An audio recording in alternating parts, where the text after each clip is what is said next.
बिल्कुल लापरवाही मत बरतिए, मदरसों के निजाम को ठीक कर लीजिए।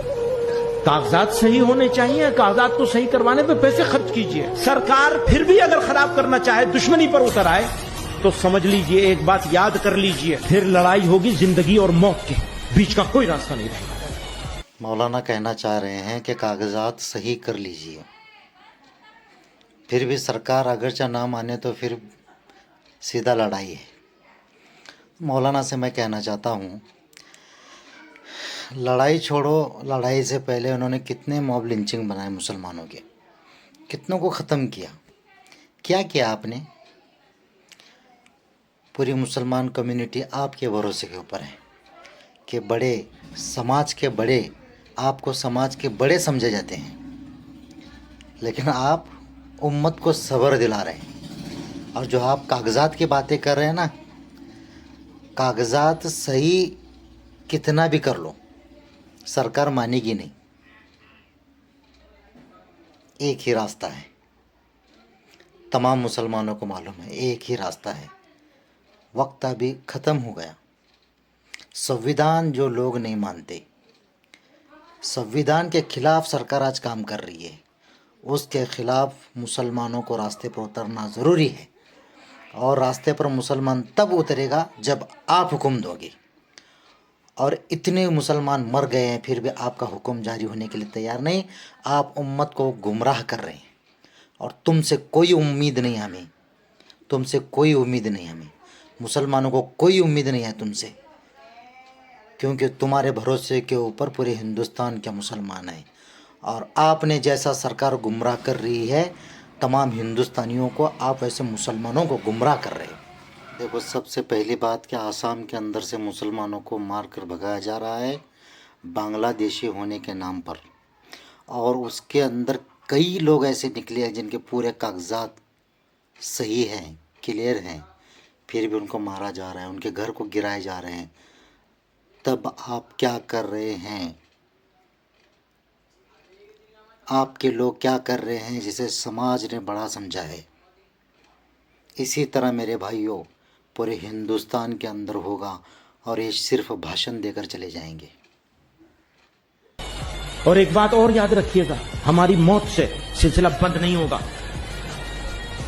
जो लोग मरने से डरते हैं उन्हें गुलाम बनना पड़ता है। ना गुलाम थे, न हैं, और न बनाए जा सकेंगे इंशाअल्लाह। हर चीज मंजूर है।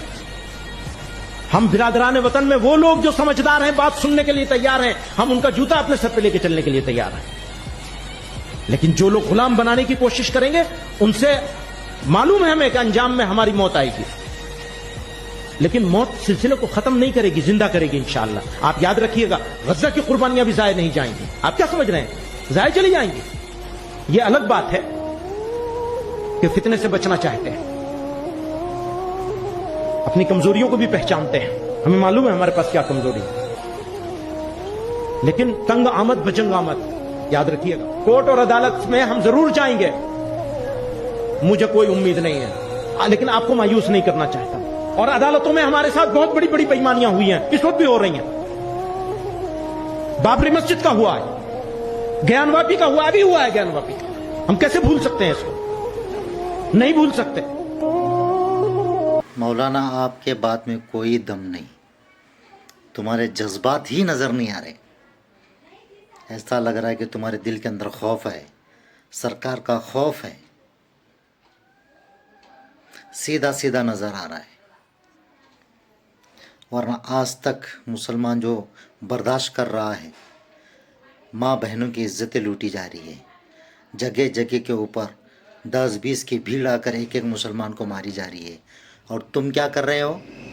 हाँ, कानून कानून, अरे कानून सरकार का है, कानून सरकार चला रही है, कोर्ट सरकार चला रही है, ये तुम्हें भी मालूम है। क्या कर रहे हो? कब तक भरोसे के ऊपर समाज को चलाओगे? इसका विरोध करना ज़रूरी है। गैर हमें समझा रहे हैं कि तुम्हारे जज्बात ख़त्म हो गए मुसलमानों के। संविधान ने हमें इजाज़त दी है, विरोध करने का इजाज़त हमें है, लेकिन ये हमारे बड़े कुछ काम के नहीं, कुछ काम के नहीं, कुछ काम के नहीं, इनके ऊपर भरोसा 0% रखना चाहिए, 0%। आती है मेरे दोस्तों, ऐसे लोगों की बातें सुनकर शर्म आती है। ये समाज के बड़े हैं, कौम इनके पीछे जाने वाली है मेरे दोस्तों, और एक कौम को गुमराह कर रहे हैं। 5 मिनट का भाषण देकर गुमराह कर रहे हैं। इनके ऊपर कोई भरोसा ना करें। अस्सलामु अलैकुम।